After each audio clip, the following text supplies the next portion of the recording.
Friends, कैसे हो आप सभी लोग। आई होप कि सभी बहुत अच्छे होंगे और सभी की आपकी सीटेट की तैयारी बहुत अच्छी चल रही होगी। तो जैसा कि हमारी ईवीएस की क्लासेस चल रही हैं जो कि आपके सीटेट के पेपर फर्स्ट के लिए चलाई जा रही हैं, तो उनमें हमने बहुत सारी थ्योरी की क्लासेस ले ली हैं। लगभग आपके जो ईवीएस के क्वेश्चन हैं वो उन क्लासों से ही आपको देखने के लिए मिल जाएंगे।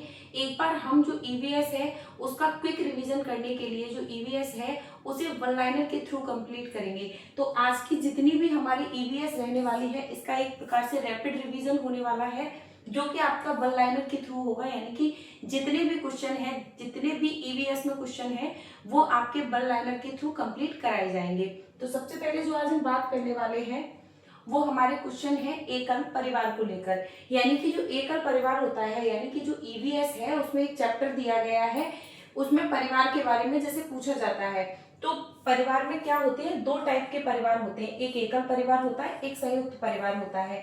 तो एकल परिवार कौन सा होता है, अगर क्वेश्चन आता है कि कौन सा परिवार एकल परिवार कहलाता है, तो वह परिवार जिसमें केवल माता पिता और उसके अविवाहित बच्चे रहते हैं, यानी कि ऐसी फैमिली जिसमें माता पिता और उनके वो बच्चे जिनकी शादी नहीं हुई होती है, वो कौन सी फैमिली होती है, वो आपकी एकल परिवार होती है। उसके बाद सेकंड क्वेश्चन है संयुक्त परिवार किसे कहते हैं, ज्वाइंट फैमिली किसको कहा जाता है, वह परिवार जिसमें माता पिता, बच्चे, दादा दादी, चाचा चाची आदि सभी लोग साथ रहते हैं। तो संयुक्त परिवार कौन सा होता है, वो फैमिली जिसमें आपके दादा है, दादी है, चाचा ताऊ ताई और जितने माता पिता और जितने भी बच्चे हैं, फैमिली में जितने भी बच्चे हैं वो सभी मिलकर एक साथ में रहते हैं, वो कौन सी फैमिली होती है, संयुक्त परिवार होता है। उसके बाद नेक्स्ट क्वेश्चन है बाल विवाह निषिद्ध अधिनियम, यानी जो बाल विवाह निषिद्ध अधिनियम है इसके लिए क्या क्या चीजें, कौन कौन सी बाउंडेशन रखी गई थी, इनके क्या क्या नियम बनाए गए थे। तो भारत में लड़कियों की जो न्यूनतम विवाह की आयु है वो 18 वर्ष और लड़कों की 21 वर्ष तय करता है, यानी कि जो हमारा बाल विवाह निषिद्ध अधिनियम है इसलिए हमारी जो एक कैटेगरी वाइज डिवाइड कर रखी है कि जो लड़कियां हैं उनकी शादी की उम्र कितनी होगी, 18 ईयर्स होगी, और जो लड़के हैं उनकी कितनी होगी, 21 ईयर होगी। तो ये एक प्रकार से एज सही मानी जाती है। उसके बाद नेक्स्ट क्वेश्चन है आनुवांशिकता के जनक किसे माना जाता है, जो आनुवांशिकता है उसका जनक किसे माना जाता है, तो ग्रेगर जॉन मेंडल को माना जाता है। मोस्ट इंपॉर्टेंट क्वेश्चन है, आपको बहुत अच्छे से ध्यान रखना है। तो ग्रेगर जॉन मेंडल है उनको आनुवांशिकता का जनक माना जाता है। इनका अगर प्रयोग पूछा जाता है तो इन्होंने अपना प्रयोग किस पर किया था, तो मटर के पौधे पर इन्होंने प्रयोग किया था। जो मटर के पौधे हैं इन्होंने क्या किया था, डिफरेंट डिफरेंट टाइप की मटर, यानी कि छोटी मटर, बड़ी मटर, इन दोनों मटरों को क्या किया था, मिक्स करके डाला था और देखा था कि इनसे जो उत्पन्न होने वाले जो मटर के पौधे हैं वो किस प्रकार के होंगे, उसमें किस प्रकार की मटर आएगी। तो अगर इसे देखा जाए तो आनुवांशिकता का जनक किसको माना जाता है, ग्रेगर जॉन मेंडल को माना जाता है। इनका प्रयोग किस पर था, तो मटर के पौधे पर इन्होंने प्रयोग किया था। उसके बाद नेक्स्ट क्वेश्चन है मित्रता का वर्गीकरण। तो अरस्तु के अनुसार 3 प्रकार होती है, उपयोगिता, आनंद और भलाई की आत्मीयता। तो अगर देखा जाए कि मित्रता के वर्गीकरण में अरस्तु के द्वारा किन किन चीजों को रखा गया है, तो उपयोगिता को रखा गया है, आनंद को रखा गया है और भलाई की आत्मीयता को रखा गया है। उसके बाद जो हमारा नेक्स्ट क्वेश्चन है वो है खेजड़ी के पेड़ से रिलेट करते हुए मोस्ट इंपोर्टेंट है, यहाँ से आपको एक क्वेश्चन देखने के लिए जरूर मिलेगा। तो खेजड़ी का पेड़ क्या होता है, राजस्थान में पाया जाता है। राजस्थान में कैसी जगह पे, जो रेगिस्तानी इलाका होता है वहां पर खेजड़ी का वृक्ष पाया जाता है। इसमें बहुत कम पानी की आवश्यकता होती है, यानी कि अगर रेगिस्तानी इलाका होगा तो वहां पानी की कम आवश्यकता होगी, तभी ही कोई पेड़ उत्पन्न हो पाएगा। तो जो खेजड़ी का वृक्ष है उसका क्या होता है, राजस्थान के रेगिस्तानी इलाके में पाया जाता है। इसे पानी की बहुत कम आवश्यकता होती है जहां पर ये ग्रो कर लेता है। उसके बाद है संयुक्त परिवार, तो वो परिवार जिसमें माता पिता, बच्चे, दादा दादी, चाचा ताऊ वगैरह सभी लोग साथ में रहते हैं। रेगिस्तानी ओक, यानी कि जो आपका डिजर्ट ओक है, ये भी मोस्ट इंपॉर्टेंट है। इसके बारे में क्या है, ये ऑस्ट्रेलिया में पाया जाता है। अगर पूछा जाता है डिजर्ट ओक है वो कहाँ पर पाया जाता है, तो ऑस्ट्रेलिया में पाया जाता है। इसकी जड़ें क्या होती है, 30 गुना गहरी होती है। कितनी होती है, 30 गुना गहरी होती है और तने में पानी संचित रहता है, यानी कि जो रेगिस्तानी ओक होता है उसके तने में पानी बारिश का संचित हो जाता है। जब भी वहां कभी पानी की कमी होती है तो वहां के जो स्थानीय लोग होते हैं वो क्या करते हैं कि वहां पे जो उसका तना है उसमें पाइप को डालकर पानी निकालने की कोशिश करते हैं। उसके बाद नेक्स्ट क्वेश्चन है घटपर्णी या नेपथैलेंथिस के बारे में। तो जो घटपर्डी पौधा होता है ये भारत के मेघालय में पाया जाता है। कहाँ पर पाया जाता है?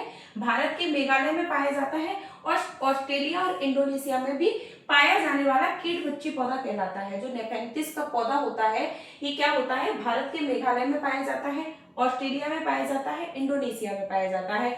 और एक प्रकार से ये कीट बच्ची पौधा होता है, यानी कि जो कीड़े मकोड़े होते हैं उनका सेवन करता है। और इनका सेवन ये किस लिए करता है? तो पौधे में जो नाइट्रोजन की कमी होती है इसकी पूर्ति के लिए ये इसका सेवन करता है। बरगद के पेड़ के बारे में देखते हैं। इसकी शाखाओं लटकने वाली जड़ें पेड़ का सहारा यानी खंभे की तरह होती हैं। तो जो बरगद का पेड़ होता है उसकी शाखाएं क्या होती हैं? पेड़ से लटकती हुई यानी जमीन तक टच करती हुई बाहरी एक प्रकार से देखी जाती है। उसके बाद नेक्स्ट क्वेश्चन है रेफ्लेसिया, यानी विश्व का सबसे बड़ा फूल होता है। रेफ्लेसिया है, मोस्ट इंपॉर्टेंट है और जो आपकी ईवीएस है इसमें नया जोड़ा गया है। तो विश्व का सबसे बड़ा फूल कौन सा है? रेफ्लेसिया है। बुल्फिया क्या है? विश्व का सबसे छोटा फूल है। तो बुल्फिया क्या है? विश्व का सबसे छोटा फूल है। और रेफ्लेसिया क्या है? विश्व का सबसे बड़ा फूल है। ये एक क्वेश्चन आपको देखने के लिए जरूर मिलेगा, क्योंकि जो न्यू एनसीईआरटी आई है उसमें ये चैप्टर जो है वो अभी अभी जोड़ा गया है। तो एक प्रकार से नया टॉपिक है, तो इससे क्वेश्चन पूछा जा सकता है। रेड डाटा बुक क्या होती है? इसमें लुप्त प्राय जीवों और वनस्पतियों की सूची होती है। तो रेड डाटा बुक में क्या होता है? जो प्रजाति होती है वो सारी चीजें जो लुप्त हो जाती हैं उन प्रजातियों का वर्णन होता है। इसे जारी कौन करता है? IUCN के द्वारा ये जारी की जाती है। स्लॉथ के बारे में देखते हैं। ये भालू जैसा दिखने वाला जानवर होता है जो कि दिन में 17 घंटे पेड़ पर उल्टा लटक कर सोता है। तो जो स्लॉथ होता है वो क्या होता है? भालू जैसा दिखने वाला एक जानवर होता है। अगर देखा जाए तो ये कितने घंटे सोता है? तो ये पेड़ पर उल्टा लटक कर लगभग 17 घंटे तक सोता है और 40 वर्ष के जीवन में केवल 8 पेड़ों पर घूमता है। इसका क्या होता है? ये एक प्रकार से बहुत आलसी जानवर माना जाता है। तो इसकी एज कितनी होती है? 40 वर्ष होती है। ये अपने 40 वर्ष के पूरे जीवन काल में केवल 8 पेड़ों को चेंज कर पाता है। उसके बाद है हाथी का दल। तो हाथी के दल के बारे में देखते हैं। हाथी के झुंड की नेता सबसे बुजुर्ग हथिनी होती है। अगर पूछा जाता है कि हाथी के दल की जो नेता होती है वो कौन होती है, तो उस झुंड में जो सबसे बुजुर्ग हथिनी होती है वो उस दल की नेता मानी जाती है। एक वयस्क हाथी एक दिन में 100 किलोग्राम से ज्यादा पत्ते झाड़ियां खा लेता है। तो जो एक वयस्क हाथी होता है, अगर पूछा जाता है कि वो एक दिन में कितने पत्ते खा सकता है, तो 100 केजी से ज्यादा झाड़ियां या पत्ते खा लेता है। उसके बाद नेक्स्ट क्वेश्चन है हाथी के बच्चे का वजन। तो हाथी के जो बच्चा होता है उसका वजन कितना होता है? लगभग 200 किलोग्राम यानी कि 2 क्विंटल तक होता है। यानी कि 2 क्विंटल तक उसका वेट होता है, लगभग 200 केजी तक होता है। बाघ के बारे में देखते हैं। बाघ की मूंछें हवा में कंपन को भांप लेती हैं। इसका गुर्राना 3 किलोमीटर दूर तक सुना जा सकता है। जो बाघ होता है उसका क्या होता है? उसकी जो मूंछें होती हैं वो हवा में कंपन को भांप लेती हैं। मतलब उससे पता चल जाता है कि जो पेड़ों में सरसराहट वगैरह हो रही है, यानी पेड़ों में जो आवाज आ रही है वो किसी शिकारी की वजह से आ रही है या फिर वहां पर कोई भी जंगली जानवर है उन सभी चीजों की वजह से आ रही है या हवा की वजह से आ रही है। तो वो उन चीजों का जो अंदाजा है वो बहुत अच्छे ढंग से लगा लेता है। रेशम के कीड़े के बारे में बात करते हैं। तो ये अपनी मादा को उसकी गंध से कई किलोमीटर दूर से पहचान लेता है। तो जो रेशम कीड़ा होता है वो क्या करता है? अपनी मादा को, यानी जो रेशम कीड़े फीमेल होती हैं उनको क्या करता है? उसकी गंध से कई किलोमीटर दूर से ही पहचान लेता है। सांप के जहरीले दांतों के बारे में बात करते हैं। तो भारत में केवल 4 प्रकार के जहरीले सांप पाए जाते हैं। कौन कौन से पाए जाते हैं? नाग पाया जाता है, करैत पाए जाते हैं, दुबोइया और अफाई। ये 4 प्रकार के जो सांप होते हैं ये भारत में पाए जाते हैं। सांप के 2 खोखले और विषैले दांत होते हैं। वह भोजन को चबाता नहीं, निगलता है। सांप के बारे में अगर फैक्ट पूछा जा सकता है कि सांप क्या करता है? भोजन को निगलता है। इसके 2 खोखले दांत होते हैं। उसके बाद है सपेरे, जिन्हें कालबेलिया बोला जाता है। सांप को नचाने वाले लोग होते हैं उन्हें सपेरा बोला जाता है। सांप सुन नहीं सकते हैं, वे केवल बीन के कंपन को महसूस करते हैं। यानी कि जो सांप होते हैं उनके कान नहीं होते हैं, वो केवल कंपन के द्वारा इन सारी चीजों को महसूस करते हैं। और जब जो सपेरा होता है वो बीन बजाता है तो क्या होता है? वो कंपन के द्वारा, जो उसके कंपन को भांप लेते हैं उसके द्वारा जो नृत्य होता है उसे करते हैं। चींटियां होती हैं, चलते समय जमीन पर गंध छोड़ती हैं जिससे पीछे आने वाली चींटियां रास्ता ढूंढ लेती हैं। तो जो चींटियां होती हैं जब चलती जाती हैं तो क्या होती है? एक प्रकार की गंध छोड़ती हैं ताकि जो चींटियां हैं बाकी सारी चींटियां उनके पीछे पीछे आती जाती हैं। उसके बाद बात करते हैं मच्छर के बारे में। तो मानव शरीर में गर्मी और पैरों की तलवों की गंध से इंसानों को ढूंढ लेते हैं। जो मच्छर होते हैं वो काटने के लिए क्या करते हैं, लोगों के जो शरीर की गर्मी है उसके द्वारा और जो उनके तलवों की गंध होती है उसके द्वारा लोगों को ढूंढ लेते हैं कि यहाँ पर मानव है और इसका खून चूसना है। उसके बाद है पक्षी की आंखें। जो पक्षी की आंखें होती हैं, अधिकतर पक्षियों की आंखों के सिर के दोनों तरफ होती हैं और वो एक ही समय पर दो अलग अलग चीजों पर नजर रख सकते हैं। तो पक्षियों की आंखों के बारे में ये इंपॉर्टेंट फैक्ट है, उनकी जो आंखें होती हैं वो सिर के दोनों तरफ होती हैं, इसलिए वो एक टाइम में लगभग दो चीजों को एक साथ में देख सकते हैं। पक्षी की गर्दन, पक्षी अपनी गर्दन बहुत अधिक हिलाते हैं क्योंकि उनकी आंख की पुतली घूम नहीं सकती है। तो उनकी जो आंख की पुतलियां हैं वो घूमती नहीं है, इसलिए वो किसी भी चीज को देखने के लिए अपनी पूरी गर्दन को हिला डुला कर देखते हैं। उसके बाद है उल्लू। उल्लू के बारे में देखते हैं। ये अपनी गर्दन को काफी हद तक लगभग 270 डिग्री तक पीछे घुमा सकता है। अगर एग्जाम में आता है 360 डिग्री तक घुमा सकता है, ये बिल्कुल गलत है क्योंकि 360 डिग्री तक घुमाने पर वो मर जाएगा। तो लगभग 270 डिग्री तक पीछे घुमा सकता है। उसके बाद है चील, बाज और गिद्ध। ये इंसानों से 4 गुना ज्यादा दूर तक देख सकते हैं। कौन कौन? चील, बाज और गिद्ध। उसके बाद है मैना। मैना के बारे में जो इंपॉर्टेंट क्वेश्चन आता है वो ये है कि ये झटका मारकर अपनी गर्दन को आगे पीछे करती है। अगर देखते हैं कि लगभग 270 डिग्री तक अपनी गर्दन को कौन घुमा सकता है, वो होता है उल्लू, और झटके में अपनी गर्दन को कौन हिलाता है, वो होती है मैना। रात में जागने वाले जानवर हर चीज को केवल काला और सफेद ही देख पाते हैं। जो जानवर रात में जागते हैं वो क्या करते हैं, हर चीज को केवल काला और सफेद ही देख पाते हैं।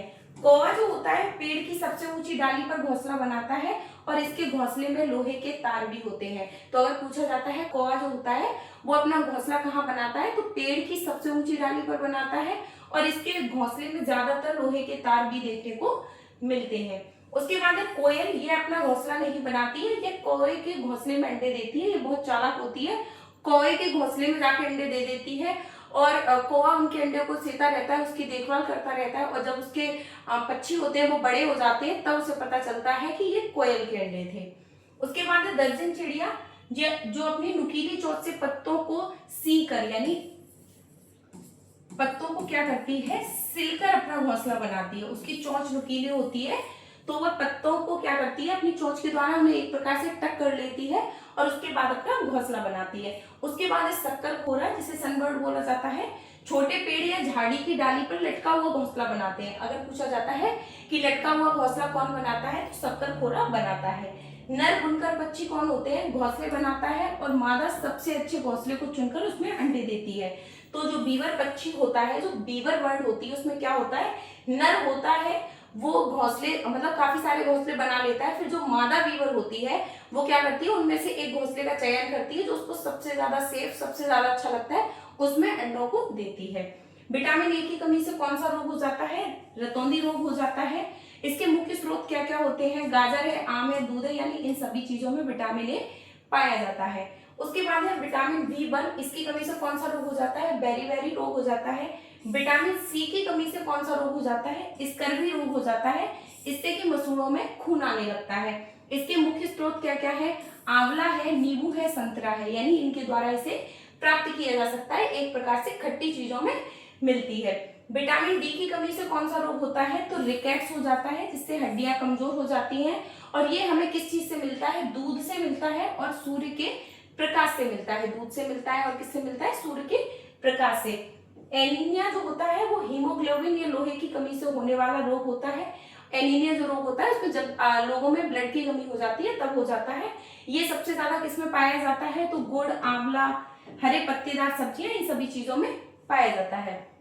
मलेरिया जो होता है ये मादा एनाफिलीज मच्छर के काटने से फैलता है। मोस्ट इंपोर्टेंट क्वेश्चन है, जो मलेरिया रोग है ये किससे फैलता है, मादा एनाफिलीज मच्छर होता है उसके काटने से फैलता है।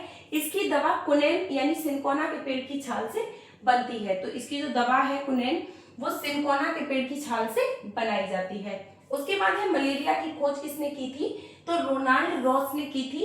इसके लिए इन्हें नोबेल पुरस्कार भी दिया गया था। उसके बाद है डेंगू और चिकनगुनिया, ये एडिस मच्छर के काटने से फैलते हैं। कांच के बारे में अगर बात करेंगे, जो तांबा और टिन की मिश्र धातु होती है, जो कांसा होता है वो किन किन चीजों से मिलकर बना होता है, तो तांबा और टिन से मिलकर बना होता है। जो ब्रास होता है यानी जैसे पीतल बोला जाता है, ये किससे मिलकर बना होता है, तो तांबा और जस्ता से मिलकर क्या बनती है, पीतल बनती है। और कांसा किससे मिलकर बनता है, तांबा और टिन। तांबा और जस्ता से मिलकर ब्रास बनता है, और कांसा किससे बनता है, तांबा और टिन से। पंचमढ़ी या टेपियोका, ये केरल की जमीन के नीचे उगाया जाता है और उबाले हुए टेपियोका को नारियल की करी के साथ में खाया जाता है। जो टेपियोका होता है उसे किसके साथ खाया जाता है, उबाले हुए टेपियोका को नारियल की कड़ी के साथ खाया जाता है। ये कहाँ पर पाया जाता है, केरल में पाया जाता है। उसके बाद है हांगकांग का भोजन। हांगकांग का मुख्य भोजन कौन सा होता है, हांगकांग में लिंग हु फेन नामक भोजन खाया जाता है। वो किससे बनाया जाता है, ये सांप किससे बनाया जाता है, यानी जो सांप का मांस होता है उसके द्वारा इसे तैयार किया जाता है। सरसों के तेल में पकी मछली कहाँ पर खाई जाती है, मोस्ट इंपोर्टेंट क्वेश्चन है। कश्मीर में खाई जाती है। किस में पकी हुई मछली खाई जाती है, सरसों के तेल में पकी हुई मछली खाई जाती है। नारियल के तेल में पकी हुई मछली कहाँ पर खाई जाती है, तो ये आपकी खाई जाती है गोवा के अंदर। ढोकला और लेमन राइस, ये कहाँ का प्रसिद्ध भोजन है, तो गुजरात का प्रसिद्ध भोजन है ढोकला और लेमन राइस। निगलना और पचाना, इसका मतलब क्या होता है, आमाशय में भोजन का पाचन अम्लीय माध्यम से होता है। तो निगलना और पचाना किससे होता है, जो हमारे आमाशय होता है यानी जो हमारा पेट होता है उसमें भोजन का जो पाचन क्रिया होती है वो कैसे, हमारे पेट में एक प्रकार का एक एसिड होता है जिसके द्वारा भोजन को पचाया जा सकता है। तो ये थे आपके मोस्ट इंपॉर्टेंट ईवीएस के वो क्वेश्चन जो कि आपके एग्जाम के पॉइंट ऑफ व्यू से बहुत ज्यादा इंपॉर्टेंट रहने वाले हैं। आई होप क्लास आपके लिए बहुत ज्यादा बेनिफिशियल रहेगी, आपको बहुत पसंद आएगी। इस क्लास से बाहर आपके कोई भी क्वेश्चन नहीं आने वाले हैं। लवली एग्जाम जोन पर जितनी भी आपकी ईवीएस की क्लासेस पढ़ी हैं, अगर आप उन्हें देख के भी, मतलब जितनी भी क्लासेस हैं उन्हें देखकर भी अगर आप अपना एग्जाम देने जाते हैं तो आपके जो 15 क्वेश्चन आने वाले हैं एनसीईआरटी बेस्ड, वो आपके इससे बाहर नहीं आएंगे। आपके लिए ये क्लासेस सफिशिएंट रहेंगी। तो सभी लोग अपनी क्विक रिवीजन के लिए एक बार लवली एग्जाम जोन पर पढ़ी हुई जितनी भी क्लासें हैं उन सभी को जरूर देख लीजिए, और बाकी भी सब्जेक्ट की जो क्लासेस है वो पढ़ी है वो प्लेलिस्ट में जाके एक बार चेक कर लीजिए। तो आज की हमारी ईवीएस की 1 लाइन क्लास में फिलहाल इतना ही। Thank you.